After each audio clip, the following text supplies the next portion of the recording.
Alright, today we're going to be finding out why Europe doesn't build skyscrapers. Why aren't there many skyscrapers in Europe? That's what I'm asking you. Despite being one of the most developed, densely populated, and economically prosperous continents, Europe has surprisingly few skyscrapers, particularly when compared to Asia and North America. That's very true, yeah. Of the 218 skyscrapers constructed on the continent to date, 66% of them are located in just 5 cities: London, Paris, Frankfurt, Moscow, and Istanbul. You don't think of Paris as having any skyscrapers.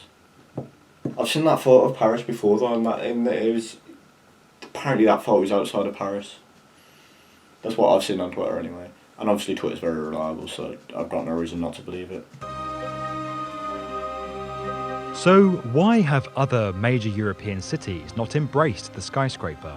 How do they thrive without the significant inner urban space and floor areas that these clever structures provide? And is everything about to change in our increasingly urbanised world?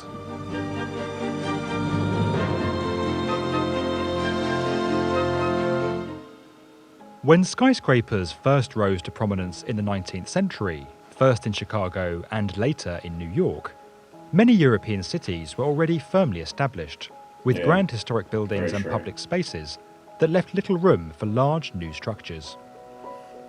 In Birmingham, right, they're knocking down a lot of the old buildings, so now they're building a lot of skyscrapers.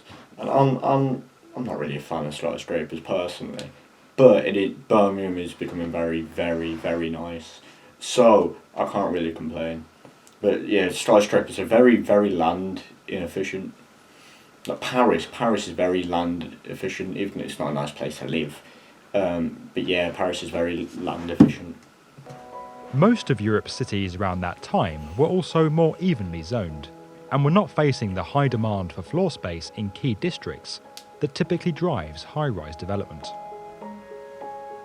Additionally, as the power and influence of North America began to grow, a cultural rivalry emerged between Americans who saw Europe's class system as outdated, and Europeans who saw some American ideals as eroding traditions and the European way of life.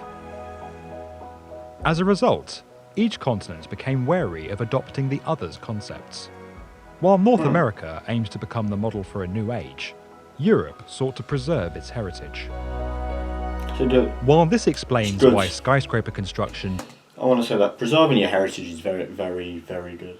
For instance, the Portuguese city of Guimarães, I believe it's pronounced, is beautiful, absolutely beautiful. It's preserved beautiful, medieval Portuguese architecture.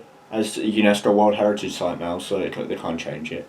But it's beautiful there, man, and it makes it different. And meanwhile, then you go to America, you can't tell the difference between cities. You can't tell like if it's America or Canada. It's sad, man. I don't like it. The European way of like preserving culture, I like it. Didn't initially catch on in Europe. It doesn't explain what has held the continent back since. Just they're not good. That's why. In the wake of the Second World War, many thought European cities would modernise and replicate the skyscrapers that were rising across North America. They did not. However, in Western Europe, where many cities lost landmark and historic structures, an overwhelming desire to restore what had been destroyed took hold. Good. In addition, the lower population of Europe at that time meant that the demand for floor area that principally drives skyscraper construction wasn't there. As a result, modest structures replaced buildings that could not be saved or restored. Meanwhile, in Eastern Europe, the expanding Soviet Union's rebuild effort consisted largely of mid-rise repetitive structures that sought to rehouse much of the population. See, that is why the former Soviet republics are not very nice places to live. They're very, very poor, they're very ugly, they're not very nice. And then, you compare that to Germany. They've got very well preserved architecture, beautiful. France, mainly. Italy, Spain, beautiful places to live, very well off. Maybe not as well off as compared to other places, but they're still very, very well off. So maybe it's that sort of design that makes people poor. It was during this time that Europe saw its first skyscrapers begin to rise, not in response to growth and prosperity, but in an effort by the Soviets to indicate their power and influence. Yes. Brusselisation. While Brussels has never constructed a true skyscraper, it is partly responsible for the lack of skyscrapers across the continent.